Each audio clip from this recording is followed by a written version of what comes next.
Kung bago ka pa lang sa aking YouTube channel, please subscribe at i-hit ang notification bell para updated ka sa aking bagong videos. The Alibi, nanalo nga ba sa TV rating sa pilot episode nito? Mga fans, may kanya-kanyang komento. Ang buong detalye, alamin!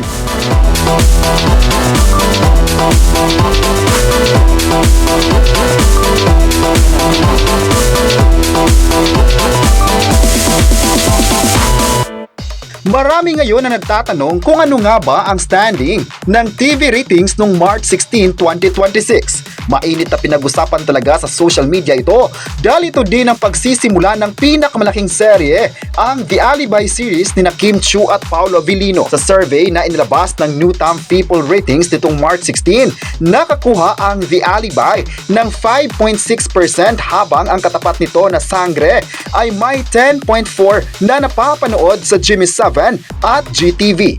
Ang The Alibi ay napapanood sa A to Z, All TV Channel 2 at Kapamilya Channel. Pero kahit naglabas man ng ratings ang Newtime, ay hindi naman nagpapaapekto ang mga viewers ng The Alibi. Nasundan pa rin ang naturang series. Marami din naman talaga ngayon ang masaya dahil naipalabas na sa ABS-CBN ang teleserye na noon pa nire-request nila.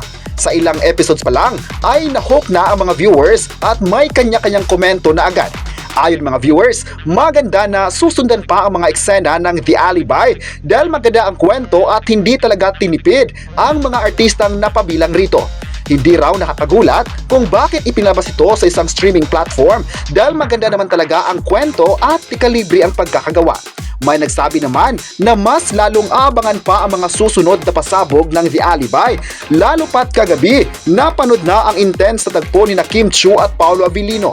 May nagsabi naman na marami talaga ang nagagandahan sa kwento ng The Alibi dahil sumasalamin ito sa kwento ng pamilya at suspense ng mga series.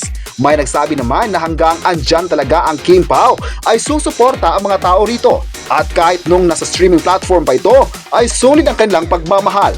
May nagsabi naman na sana raw ay papahabain pa ang kwento para mas tatangkilikin pa ng mga viewers ito. Hindi naman talaga papayag ang mga fans na ang huling proyekto nila ay ang The Alibi, kaya ngayon pa lang ay nagre-request na ito ng panibagong proyekto. Ngayong hapon, grabe pa ang pag-trending ng The Alibi sa social media at marami sa mga komento ng tao ay positibo. May nagsabi naman na mahal talaga nila ang dalawang sikat na love team na ito dahil nakakakilig papanoorin.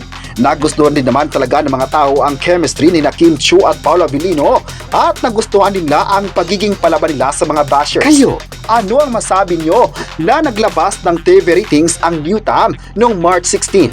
I-comment na kung saan sa dalawa ang pinanood mo at huwag kalimutang i-subscribe ang ating YouTube channel.